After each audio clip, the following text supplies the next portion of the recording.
বন্ধুরা, ভারত পাকিস্তান ম্যাচ মানেই মাঠের লড়াইয়ের চেয়ে মাঠের বাইরের নাটক যেন বেশি, কিন্তু এবারের নাটকটা একটু ভিন্ন স্বাদের। শোনা যাচ্ছে আগামী বিশ্বকাপে ভারতের বিপক্ষে খেলতে নামার জন্য আইসিসির টেবিলে এক লম্বা চওড়া ডিমান্ড লিস্ট ধরিয়ে দিয়েছে পাকিস্তান ক্রিকেট বোর্ড। আর সেই লিস্ট দেখলে আপনিও বলবেন, ভাই ক্রিকেট খেলবেন নাকি মেলা বসাবেন? শর্ত নাম্বার 1, আইসিসি থেকে পাকিস্তানের রাজস্বের ভাগ বাড়াতে হবে, মানে পকেট গরম না হলে তারা ব্যাট ধরবে না। শর্ত নাম্বার 2, ভারতের সাথে আবার দ্বিপাক্ষিক সিরিজ শুরু করতে হবে। পিসিবি হয়তো ভাবছে আইসিসির কাছে আবদার করলেই বুঝি বিসিসিআই রাজি হয়ে যাবে, যেন আইসিসি কোনো জাদুর কাঠি যে ঘষা দিলেই ভারত পাকিস্তান সিরিজ শুরু হয়ে যাবে। এবার পয়েন্টগুলো কিন্তু সবচেয়ে মজার। পাকিস্তান নাকি দাবি তুলেছে বাংলাদেশ বিশ্বকাপ না হওয়ায় বিসিবির যে ক্ষতি হয়েছে তার পুরো ক্ষতিপূরণ দিতে হবে আইসিসির কাছে। পাকিস্তানের এই দরদ দেখে অনেকে তো ভাবছে পিসিবি কি এখন বিসিবির উকিল হয়ে গেল নাকি। শুধু তাই নয়, বাংলাদেশের ওপর কোনো ধরনের নিষেধাজ্ঞা দেওয়া যাবে না এমন শর্তও নাকি তারা দিয়েছে। শুনলে মনে হচ্ছে যেন পিসিবি বড় ভাইয়ের মতো ঢাল হয়ে দাঁড়িয়েছে। কিন্তু প্রশ্ন হলো, আইসিসি কি আসলে এগুলো শুনবে নাকি এক কানে শুনে অন্য কান দিয়ে বের করে দিবে?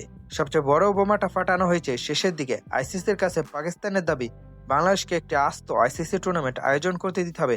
আর সূত্রের খবর অনুযায়ী এই আবদারের জের ধরেই নাকি আগামী অনূর্ধ্ব-19 বিশ্বকাপ বাংলাদেশে আয়োজনের জোর সম্ভাবনা তৈরি হচ্ছে। যদি এটা সত্যি হয় তবে বলতে হবে পাকিস্তান কিন্তু বাংলাদেশের জন্য বেশ বড় একটা দান মেরে দিয়েছে। যদিও আন্তর্জাতিক ক্রিকেটে এমন শর্ত দিয়ে ম্যাচ খেলা অবাস্তব শোনায়, তবু ক্রিকেটে অসম্ভব বলে তো কিছু নেই। তবে এখানে একটা বড় প্রশ্ন থেকে যায়, পিসিবি হঠাৎ বাংলাদেশের জন্য এত ফিদা হয়ে গেল কেন? সোশ্যাল মিডিয়ায় তো ট্রল হচ্ছে এই বলে যে পিসিবি কি তবে আইসিসির নতুন মানবাধিকার সংস্থা হিসেবে যোগ দিল, নাকি নিজেদের দাবি আদায়ে বাংলাদেশকে ঢাল হিসেবে ব্যবহার করছে? মজার ব্যাপার হলো, আইসিসি যদি এই শর্তগুলো মেনে নেয় তবে ইতিহাসে এই প্রথম কোনো বোর্ড অন্য দেশের জন্য বিশ্বকাপের ক্ষতিপূরণ চেয়ে নজির গড়বে।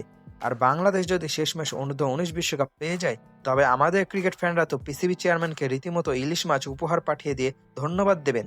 কিন্তু বাস্তব দুনিয়ায় আইসিসি এই ফাইল দেখে হাসবে নাকি রাগে লাল হবে, সেটাই এখন দেখার বিষয়। তো বন্ধুরা, আপনাদের কি মনে হয় আইসিসি কি পাকিস্তানের এই রোমান্টিক শর্তগুলো মেনে নেবে, নাকি শেষ পর্যন্ত ভারত পাকিস্তান লড়াই শুধু শর্তের কাগজেই সীমাবদ্ধ থাকবে?